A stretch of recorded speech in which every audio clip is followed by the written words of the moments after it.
하나님 말씀 받겠습니다. 사도행전 3장 1절부터 10절 말씀입니다. 신약성경 190페이지 사도행전 3장 1절부터 10절 말씀을 교독하시겠습니다. 제가 먼저 읽습니다. 제9시 기도 시간에 베드로와 요한이 성전에 올라갈새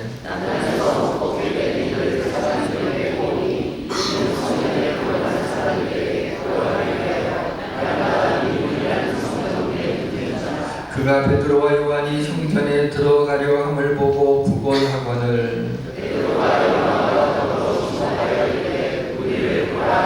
그가 그들에게서 무엇을 얻을까 하여 바라보거늘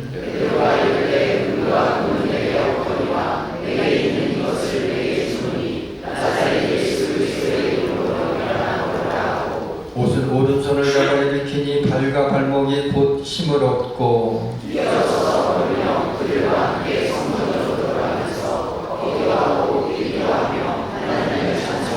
모든 백성이 그 걷는 것과 하나님을 찬송함을 보고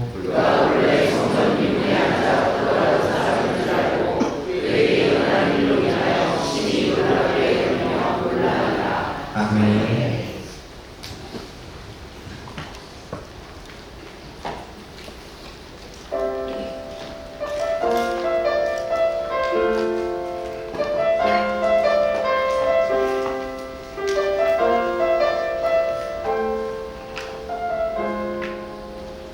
주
대사를 칩니다.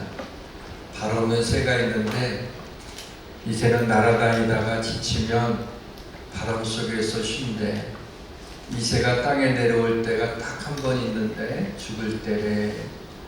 혹시 여러분 가운데 발 없는 새처럼 우리의 마음과 영혼이 쉴 곳이 없어 세상의 바람에 몸을 맡기고 살아가시는 분이 계십니까? 예수 그리스도의 십자가 그늘 아래로 오시기를 바랍니다. 수고하고 무거운 짐진 자들아 다 내게로 오라. 내가 너희를 쉬게 하리라. 영접하는 자 곧 그 이름을 믿는 자에게는 하나님의 자녀가 되는 권세를 주셨으니, 예수의 이름을 믿어서 하나님의 자녀가 되는 것과 하나님의 자녀로서의 권세를 누리는 것하고는 차이가 있습니다. 우리 교회 성도님 가운데 운전면허는 일찍 땄는데 처음 운전을 할 때 사고가 날 뻔해가지고 너무 놀래서 그 다음부터는 운전대를 잡지 못하고 지금까지 가지고 있다고 합니다. 그 면허증을 가리켜서 장롱면허라고 얘기를 하죠. 이것은 괜찮습니다. 그러나 믿음이 장롱 믿음이 되어서는 안 됩니다. 장롱 믿음은 있지만 믿음으로 악한 영을 대적하지도 못하고 믿음으로 자녀들을 축복하지도 못하고 믿음으로 행한 것이 기억이 없는 성도들이 있습니다. 그 믿음은 장롱 믿음입니다. 사랑하는 성도 여러분, 나사렛 예수 그리스도의 이름에 능력이 있음을 믿습니까? 네. 나에게 나사렛 예수 그리스도의 이름에 능력이 있습니까? 네. 우리가 기도하는 이유 중에 하나는 하나님의 자녀로서의 권세를 능력으로 바꾸기 위해서인 것입니다. 하나님이 모세에게 지팡이를 들고 손을 바다 위로 내밀어라. 그러면은 갈라질 것이다 라고 말씀하십니다. 모세가 지팡이를 들고 있는 손을 홍해바다 위로 내밀었을 때 홍해바다가 갈라져 마른 땅이 된 것처럼 우리가 나사렛 예수 그리스도의 이름으로 기도할 때 우리의 모든 문제가 갈라지고 마른 땅이 나타날 것을 믿으시기를 바랍니다.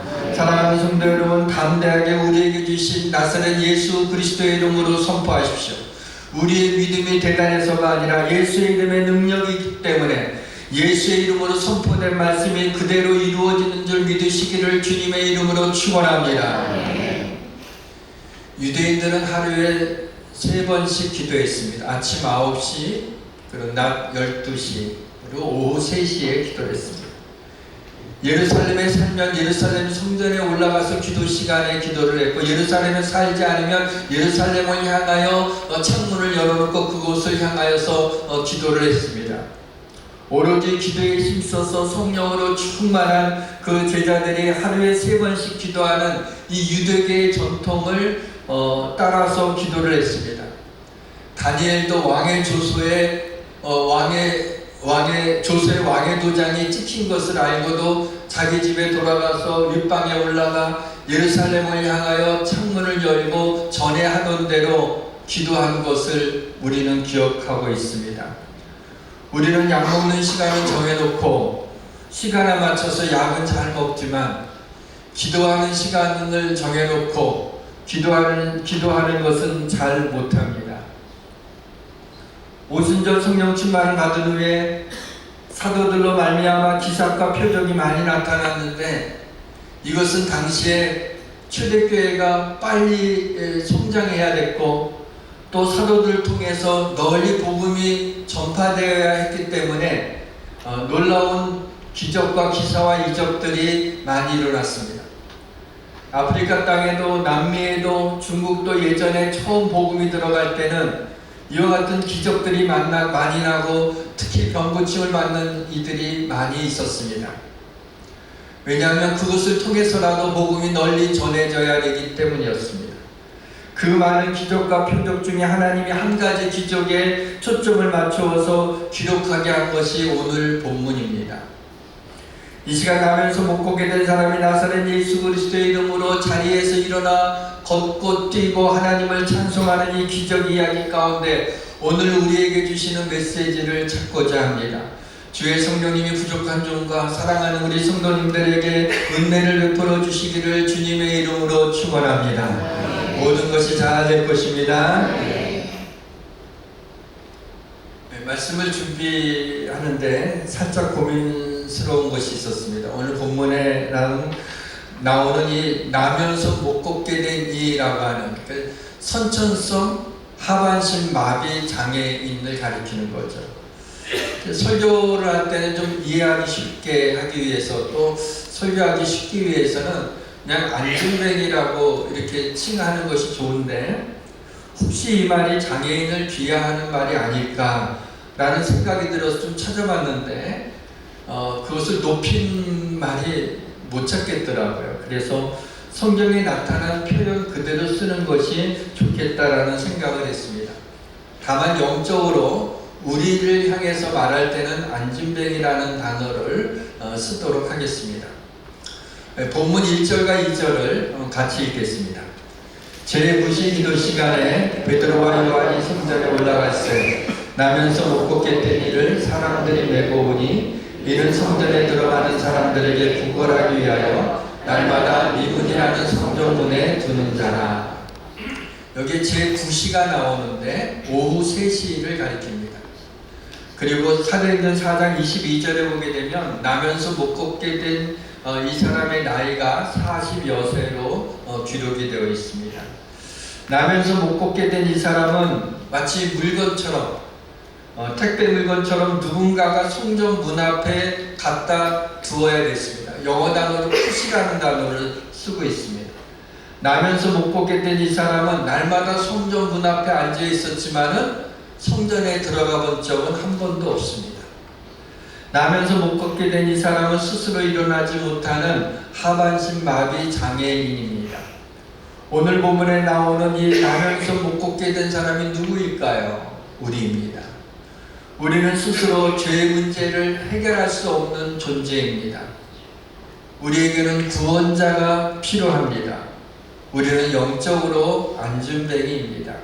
사랑하는 성도 여러분, 영적 안진뱅이는 우리를 나사렛 예수 그리스도의 이름으로 일으켜 주시고 우리가 나사렛 예수 그리스도의 이름을 믿을 때 구원받았음을 믿으시기를 주님의 이름으로 축원합니다. 예루살렘 성전에는 12개의 문이 있습니다. 그 중에 사람들이 나면서 못 걷게 된 이를 갖다 둔 문은 미문, 아름다운 문이라는 뜻의 미문에다 갖다 놨습니다. 그 이유는 그 미문이 사람들이 가장 많이 이렇게 출입하는 그 문이었고 한마디로 몫이 좋은 곳이었습니다.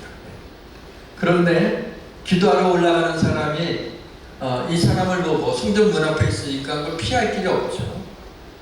그래서 좀 이렇게 궁휼한 마음을 좀 들게 하기 위해서 거기다가 놨고 또 구제를 하고 하나님 앞에 기도하게 되면 좀 더 하나님이 내 기도에 잘 응답해 주시지 않을까라고 하는 사람들의 속마음도 이용한 것 같습니다. 베드로와 요한은 날마다 기도하러 성전에 올라갔으니까 항상 성전 문 앞에 앉아있는 이 사람을 알고 있었습니다. 그러던 어느 날 나면서 못 걷게 된 이 사람이 베드로와 요한이 지나갈 때 아마 고개는 들지도 못했을 것 같아요. 구걸을 합니다. 도와달라고 합니다. 약간의 상상력을 좀 동원하면 이날 나면서 못 걷게 된 이 사람이 아마 베드로와 요한이 지나갈 때 어떤 필이 느껴졌던 것 같아요. 40년을 구걸을 했으니까 그것도 그 자리에서 누가 자신에게 돈을 줄 것인지 좀 감이 온 것 같습니다. 그래서 베드로와 요한이 지나갈 때 도와달라고 나지막한 소리로 말하죠. 베드로와 요한이 멈춰서 그를 주목했습니다. 주의 깊게 보았습니다. 그리고 이 사람을 나사렛 예수 그리스도의 이름으로 일으켜야겠다라고 하는 감동이 왔습니다.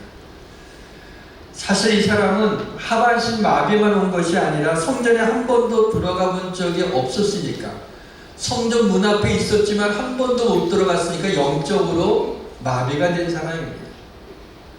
이 사람은 40년 동안 사람을 똑바로 쳐다보지 못했으니, 그리고 사람들의 발만 쳐다보고 살아왔습니다. 더 불쌍히 여김을 받기 위해서 어깨를 축 늘어뜨리고 기어가는 목소리로 구걸했으니까 그의 자존감도 마비가 되었습니다. 그에게는 앞에 놓인 깡통을 채우는 것이 삶의 의미요 삶의 목적이었으니 그의 미래도 마비된 것과 마찬가지입니다. 베드로와 요한이 그를 향하여 우리를 보라 라고 말을 합니다. 나면서 못 걷게 된 사람이 우리를 보라 그렇게 말하는 사람이 어디 있어요? 야, 뭔가 큰 것을 주려나 보다 하고 쳐다봅니다. 무엇을 얻을까요? 베드로와 요한을 쳐다봅니다. 그런데 곧 실망을 합니다. 은과 금은 내게 없거니와 돈 없다 이거예요. 얼마나 실망스럽겠어요. 순간이지만. 그러나 이 말씀 뒤에 놀라운 말씀이 선포됩니다. 내게 있는 이것을 내게 주노니 나사렛 예수 그리스도의 이름으로 일어나 걸으라. 놀랄 준비를 하십시오. 오른손을 잡아 일으키니 발과 발목이 곧 힘을 얻고 뛰어서서 걸으며 성전에 들어가 하나님을 찬송하니. 놀라셔야 돼요. 우리는 알고 있으니까 안 놀라지만 이때 이걸 본 사람들이 주변에 뭐 본인이야 말할 것도 없지만 놀라지 않은 사람 두 사람뿐이에요. 베드로와 요한만 놀라지 않아요. 당연히 일어날 일이라. 제가 몇 가지 좀 놀란 포인트는, 나면서 못 걷게 된 사람이 나사렛 예수 그리스도의 이름으로 일어나 걸었다는 것만이 아니에요. 베드로의 믿음을 보고 놀랐어요. 베드로가 절대로 일어설 수 없는 사람의 오른손을 잡아서 일으키는 장면이에요. 아니 40년 동안을 못 일어난 사람인데 손잡고 이렇게 하는데 이 사람이 팔만 아프면 어떻게 해요? 그냥 말로만 하고 못 일어나면 믿음이 없네. 그리고 그냥 가면 될 것 같은데 오른손을 잡아서 일으켰어요. 확신이 없으면 어떻게 이 일을 할 수가 있죠. 거기에서 베드로의 믿음을 보고 놀랐습니다. 또 본문 10절에 보면 사람들이 놀라는 장면들이 나옵니다. 그가 원래 성전 미문 앞에 앉아 구걸하던 사람인 줄 알고 그에게 일어난 일로 인하여 심히 놀랍게 여기며 놀라니라. 얼마나 더 놀랐는지 놀랍게 여기며 놀라니라 라는 그런 표현을 합니다. 왜냐하면 모든 사람들이 잘 아는 유명 인사였어요. 거기 항상 있었던 사람이었어요. 저주받은 인생이 나사렛 예수 그리스도의 이름으로 축복받은 인생으로 변한 것입니다. 사람들이 너무나 놀라서 이 일을 행한 베드로와 요한을 쳐다보고 있어요. 베드로가 이것을 보고 백성에게 말합니다. 이스라엘 사람들아, 이 일을 왜 놀랍게 여기느냐? 우리 개인의 권능과 경건으로 이 사람을 걷게 한 것처럼 왜 우리를 주목하느냐? 이 사람이 걷게 된 것은 우리 개인의 권능이 아니라 나사렛 예수 그리스도의 이름의 능력으로 일어나 걷게 된 것이다 라는 얘기를 하는 겁니다. 이 일을 계기로 사도들이 이것을 핑계 삼아서 거기에 사람들이 다 놀라고 있으니까는 복음을 전하기 시작합니다. 결국에는 말씀을 전하고 있는데 이 사도들을 다시 감옥에다가 가둬놨습니다. 이때 말씀을 듣는 사람 중에 믿는 자가 많으니 남자의 수가 5천이나 되었다라는 게 봅니다. 이것도 기적이죠. 길거리에서 한 번의 설교로 그 고집스러운 유대인들이 5,000명이나 하나님 앞에 돌아오게 된 것은, 그것은 40년 앉아있던 그 나면서 걷지 못하게 된 그 사람이 일어나 걷는 것하고 비견할 만한 그러한 기적이 아닐 수 없는 것입니다. 짧은 시간 안에 예루살렘에 크리스찬들이 몇만 명이 생겼습니다. 유대계에 쩔어있던 고집스러운 유대인들이 예수 그리스도를 주로 받아들인 이유는 너희가 생명의 주를 죽였도다. 그러나 하나님이 죽은 자 가운데서 그를 살리셨으니 우리는 이 일의 증인이라 라고 외친 이 사도들은 예수님의 십자가의 죽음과 부활을 목격한 사람이었어요. 그렇기 때문에 그들은 담대하게 자신들이 믿고 있는 그것을 선포를 했습니다. 그 메시지에 파워가 있었던 겁니다. 또 하나의 이유가 있다면 사도들을 통해서 기적과 표적을 많이 보아왔기 때문에 그 중에 특별히 이 기적을 통해서 사람들이 충격을 받고 그리고 예수 그리스도를 믿게 됐습니다. 세례 요한이 그의 제자 둘을 주님께 이렇게 보냅니다. 그리고 오실 그이가 당신입니까? 라고 그렇게 묻습니다. 제자들 둘을 보내갖고 예수님한테 오실 그이가 당신이냐? 라고 물어보라고 한 거예요. 제자들이 물으니까 예수님이 그 세례 요한의 두 제자에게 요한에게 이렇게 전해라 그래서 맹인이 보며 못 걷는 사람이 걸으며 나병 환자가 깨끗함을 받으며 귀먹은 사람이 들으며 죽은 자가 살아나 가난한 자에게 복음이 전파된다 하라. 세례 요한이 물을 오실 그이는 메시아죠. 당신이 메시아입니까? 당신이 구세주입니까? 라고 물은 거예요. 주님의 대답은 yes. 그렇다. 내가 메시아다. 나사렛 예수 그리스도의 이름으로 나면서 못 걷는 사람이 뛰고 걷고 찬송했습니다. 이 기적은 단순히 불쌍한 한 장애인을 걷게 한 이벤트가 아닙니다. 예수 그리스도가 메시아라고 하는 것을 보여준 의미 있는 사건인 것입니다. 오늘 부문의 하이라이트인 7절과 8절을 아까 안 놀랬으니까 우리가 읽으면서 놀래면서 한번 읽어보도록 그렇게 하겠습니다. 7절과 8절 놀래면서 읽을 수 있습니다. 오른손을 잡아 일으키니 발과 발목에 곧 힘을 얻고 뛰어서서 걸으며 그들과 함께 성전으로 들어가면서 걷기도 하고 뛰기도 하며 하나님을 찬송하니. 저도 어떻게 놀라면서 읽어야 될지 살짝 고민했었어요. 성전 문 앞에 앉아있던 이 사람의 눈높이는 성전에 올라가는 사람들의 발목이었습니다. 그는 누구보다도 사람들의 발목을 가장 많이 아마 지구상에서 제일 많이 봤던 사람입니다. 그런데 걷는 법은 몰랐습니다. 퇴화된 그의 발과 발목은 걷는 것은커녕 일어나는 것조차 불가능합니다. 나면서 못 걷게 된 이가 나사렛 예수 그리스도의 이름으로 일어날 때 우리는 보통 일어났다, 일어섰다라고 표현하는데 사도행전을 기록한 누가는 의사였죠. 그의 전문성을 발휘해서 이렇게 표현합니다. 발과 발목이 곧 힘을 얻고 이렇게 구체적으로 표현하고 있습니다. 사실을 이야기하고 있는 겁니다. 그럴 때는 구체적이 되는 것이죠. 40년 동안 힘이 없었던 그의 발목이 힘을 얻고 걷고 뛴 기적이 일어난 것입니다. 이 기적은 의학적으로는 설명드릴 수 없습니다. 그러나 성경으로는 말씀드릴 수 있습니다. 에스겔 37장에 마른 뼈 환상이 나옵니다. 에스겔 골짜기에 마른 뼈들이 힘이 많이 있었습니다.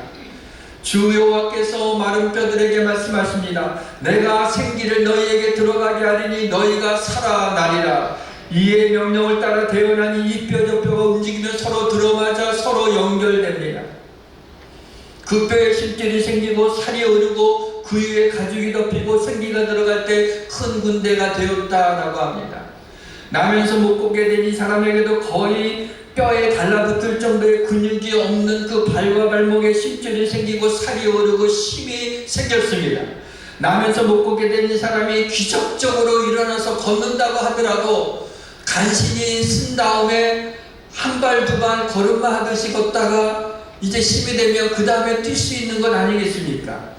그런데 오늘 본문 8절은 이렇게 얘기합니다. 뛰어서서 걸으며. 처음에 저는 이걸 보고 성경이 바꿔서 걷고 뛰고 이러면 조금 더 이렇게 우리의 이성이 용납이 되잖아요. 그런데 이거는 먼저 뛰었다 그러니까 나보다 헉 하는 거예요. 이거 어떻게 쉴드를 쳐야 되나 그런 생각이 들었어요. 그런 가만히 보니 이런 생각을 했어요. 일어나자마자 뛸 수 있는 발과 발목에 힘이 생겼다는 걸 얘기하는 건데, 예전에 TV에서 그 망아지가 태어났는데 얼마 안 돼서 태어난 게 얼마 안 돼서 비틀비틀거리더니 그 연약한 발로 그래도 쓰더라고요. 근데 좀 있더니 걷더라고요. 좀 있더니 뛰더라고요. 정말 깜짝 놀랐어요. 나오자마자 몇 시간 안 돼서 그런 거예요. 한 번도 걸어본 적이 없는 갓 태어난 이 망아지도 몇 시간이 안 돼서 걷고 뛸 수 있는 능력을 하나님이 주셨다면, 하물며 나사렛 예수 그리스도의 이름으로 선포하면 하나님이 발과 발목에 즉시 뛸 수 있을 정도의 힘을 주시지 않으시겠습니까? 사랑하는 성도 여러분, 지금 주저앉아 있는 분들이 있습니까? 지금 사람들의 도움만 바라보는 분들이 있습니까? 이 시간에 나사렛 예수 그리스도의 이름으로 일어나십시오. 일어나 걷기도 하고 뛰기도 하고 하나님을 찬송하시기를 주님의 이름으로 축원합니다. 40년 동안 성전문 앞에 앉아 있었던 나면서 못 걷게 된 이 사람이 일어나서 가장 먼저 한 일은 한 번도 들어가 보지 못한 성전에 들어가 하나님을 찬송한 것이었어요. 성전문 앞에 있으면서 성전 안에서 들려오는 찬송 소리를 듣고 자기가 거기에서 찬송 부르지 못한다는 것을 아마 가슴 아프게 생각했던 것 같아요. 낳자마자 집으로 달려간 것이 아니라 성전문에 들어가서 하나님을 찬송. 여러분, 이 기쁨을 아십니까? 믿을 수 없는 일이 들어가서 하나님을 찬송합니다. 우리는 매주 주일 아침에 일어나서 교회로 와서 하나님을 찬송하는 게 자연스러운 행동이지만 평생 성전문에 앉아 있어서 한 번도 들어가지 못한 그 성전에 그 두 발로 뛰면서 들어가면서 하나님을 찬송하다니, 이 얼마나 감격스럽고 놀라운 일입니까? 지금도 아무나 찬송을 부를 수 없습니다. 하나님의 자녀가 아니면 부를 수 없는 것이 찬송입니다. 노래는 나를 위해서 부르고 다른 사람을 좀 즐겁게 하기 위해서 부를 수 있습니다. 찬송은 하나님께 영광 돌리기 위해 부르는 겁니다. 하나님을 기쁘시게 하기 위해 부르는 것입니다. 예배 시간에 성가대가 찬양하는, 오늘 성가대 너무 내려왔어요. 아주 힘이 됐습니다. 성가대가 찬양하는 것은 성도들에게 은혜를 끼치려고 부르는 것이 아닙니다. 하나님께 영광 돌리기 위해서 부르는 것입니다.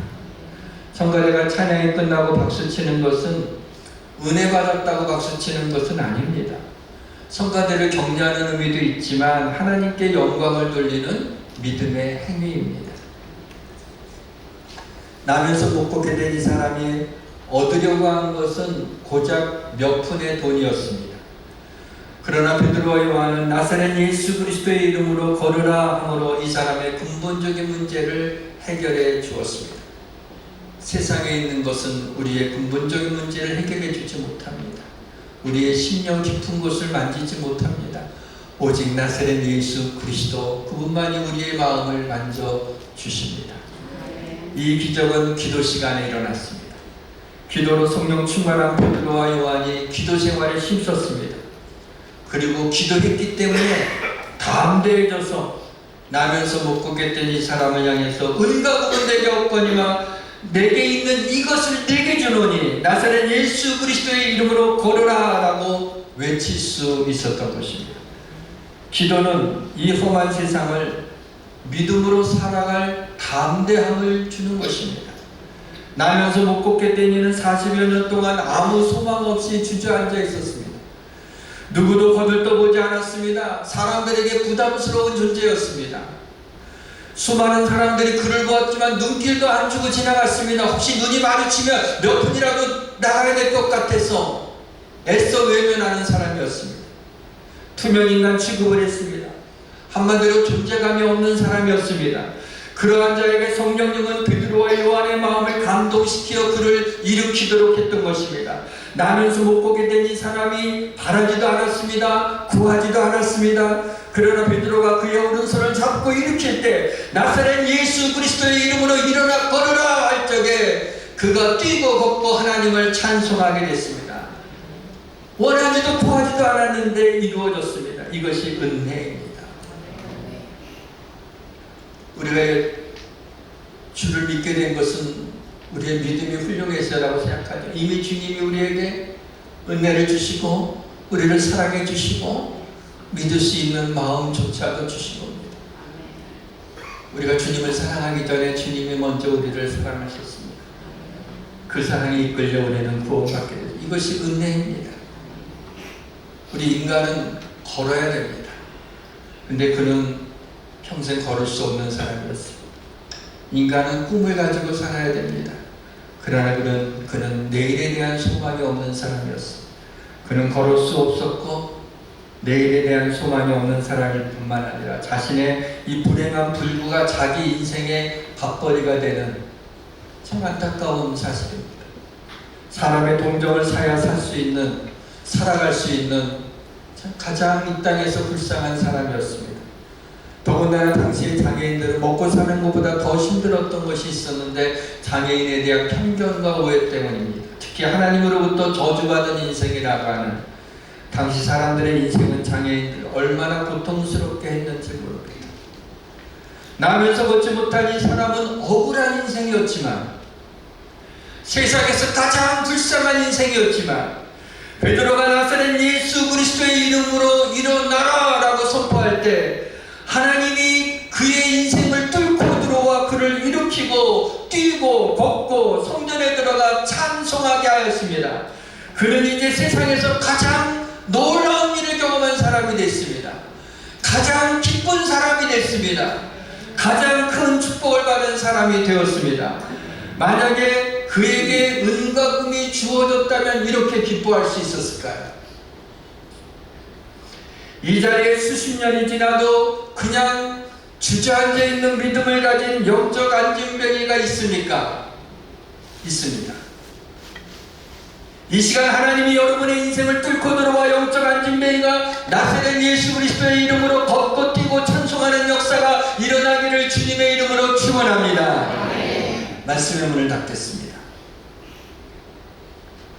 나사렛 예수 그리스도의 이름의 권세를 가장 잘 사용하신 분이 저는 세계에서 가장 큰 목회를 하셨던 여의도 순복음교회 조용기 목사님이라고 생각합니다.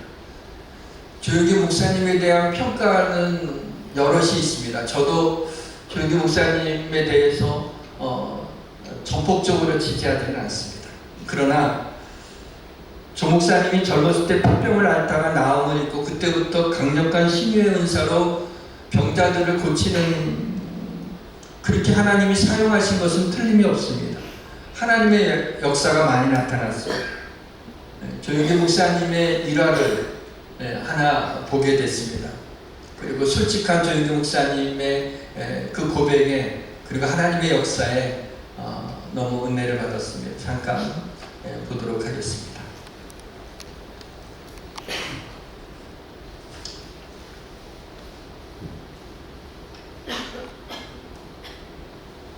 몇 년 전에 유럽에서 집회할 때 있었던 일입니다. 어느 날 저녁 집회 때 1,500명 정도의 사람들이 모였습니다. 그런데 바로 제 앞에 한 부인이 휠체어에 앉아있는데 그 부인의 다리가 심하게 뒤틀려 있어 정말 보기에도 안쓰러웠습니다. 나는 걱정스러워서 속으로 기도했습니다. 주님, 왜 하필이면 이 부인을 제 앞에 두셨습니까? 제가 그 부인을 찾아보니 너무 상태가 심하여 고침받을 것 같은 믿음이 생기지 않습니다. 그래서 나는 설교하는 동안 그 부인을 보지 않으려고 내내 애썼습니다. 다른 쪽을 보고 설교하면서 그 부인의 시선을 피했습니다.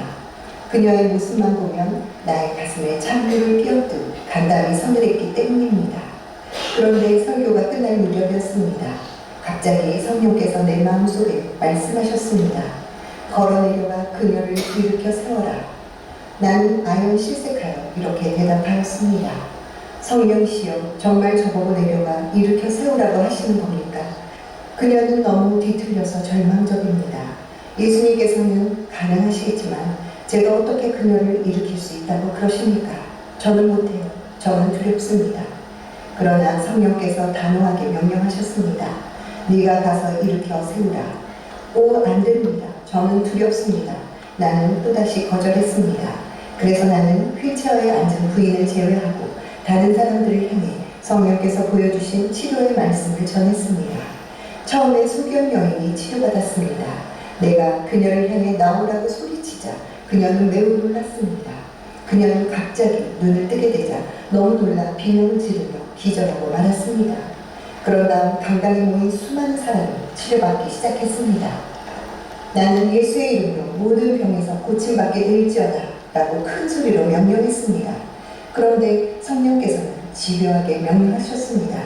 내려가 그녀를 일으켜 세우라. 나는 또다시 아버지, 그녀의 다리는 너무나 뒤틀려 있습니다. 저는 겁이 납니다. 라는 말만 반복했습니다. 그러나 예배가 끝나는 무렵 결국 나는 성령의 음성에 못 견뎌 굴복하고 말았습니다. 그때는 이미 사회를 맡은 목사님이 사람들 다 일어나게 하러 회외 찬송을 부르고 있을 때였습니다. 나는 그 부인에게로 살짝 내려가 다른 사람들이 못 알아듣도록 작은 소리로 귀에 대고 속삭였습니다. 부인, 당신이 원한다면 그 의자에서 내려올 수 있습니다. 그러고는 부랴부랴 돌아섰습니다. 그런데 내가 돌아서는 순간 갑자기 모든 사람이 소리치며 손뼉을 쳤습니다. 나는 영문을 몰라 어리둥절했습니다. 놀라서 뒤를 돌아보니 이게 웬일입니까? 그 부인이 휠체어에서 걸어나와 강당 주위를 걸어다니기 시작했습니다. 나는 너무도 어리석었던 것입니다. 성령의 음성에 순종하여 아예 처음부터 그 부인을 일으켜 세웠더라면 그날 밤 예배에 하나님 나라의 영광이 그들 가운데 더 강하게 임했을 터인데 두려워서 감히 순종하지 못했던 것입니다. 이 일화를 읽으면서 제가 생각한 것은 우리가 예수의 이름으로 선포하고 기도하는 것에 대해서 두려움이 많구나 라는 생각을 했습니다. 또 내 생각에 이건 말이 안 된다 라고 하는 것은 아예 기도하지 않는구나. 나는 하나님의 능력을 제한한 적이 없었는가. 좀 더 담대히 예수의 이름으로 기도하고 선포해야겠다는 그런 마음이 들었습니다. 요한복음 14장 12절에서 14절 말씀을 우리 한번 같이 읽도록 하겠습니다. 내가 진실로 진실로 너희에게 이르노니 나를 믿는 자는 내가 하는 일을 그도 할 것이요 또한 그보다 큰 일도 하리니 이는 내가 아버지께로 갑니다. 너희가 내 이름으로 무엇을 구하든지 내가 행하리니 이는 아버지로 하여금 아들로 말미암아 영광을 받으시게 하려 내 이름으로 무엇이든지 내게 구하면 내가 행하리라. 아멘. 이 세 절 가운데 뒤에 두 절에 똑같은 얘기가 나오죠. 예수님이 내 이름으로 무엇을 구하면 내가 행하겠다 라는 말씀을 반복해서 말씀하셨습니다. 그 시간 이 예수님의 말씀을 의지해서 선포 기도를 할 때 담대한 믿음으로 아멘 하시기를 바랍니다. 나사렛 예수 그리스도의 이름 명하노니 우리의 마음을 불안하게 하고 근심 걱정하게 하는 악한 마귀는 내게서 떠나갈지어다. 나사렛 예수 그리스도의 이름 명하노니 우리의 가정을 흔들고 자녀들의 마음을 미혹하는 악한 영은 떠나갈지어다. 나사렛 예수 그리스도의 이름 명하노니 우리 성도들의 사업을 무너뜨리고 우리를 시험 들게 하는 사탄 마귀는 떠나갈지어다.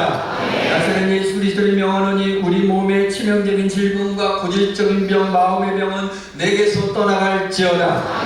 찬양합시다. 예수의 이름으로 나는 일어서리라.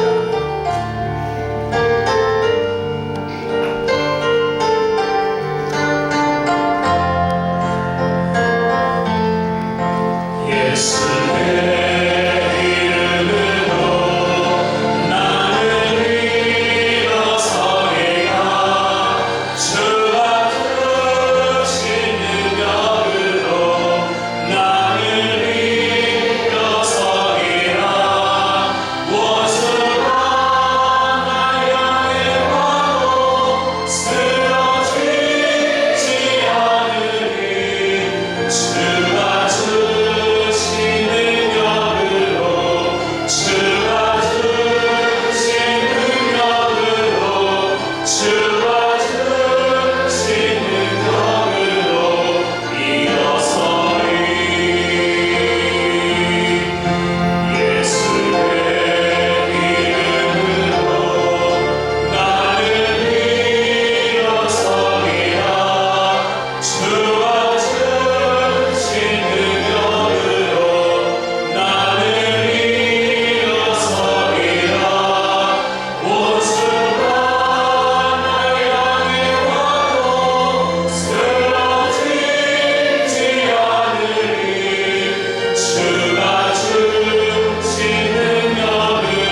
우리에게 나사렛 예수 그리스도의 이름이 있는데 구원받을 때만 우리가 사용하고 이 땅을 살아갈 때 나사렛 예수 그리스도의 이름으로 선포하고 명하는 기도를 하지 못했습니다. 하나님의 자녀의 권세를 가지고 나사렛 예수 그리스도의 이름으로 담대히 기도하게 하여 주옵소서. 예수님의 이름으로 기도합니다.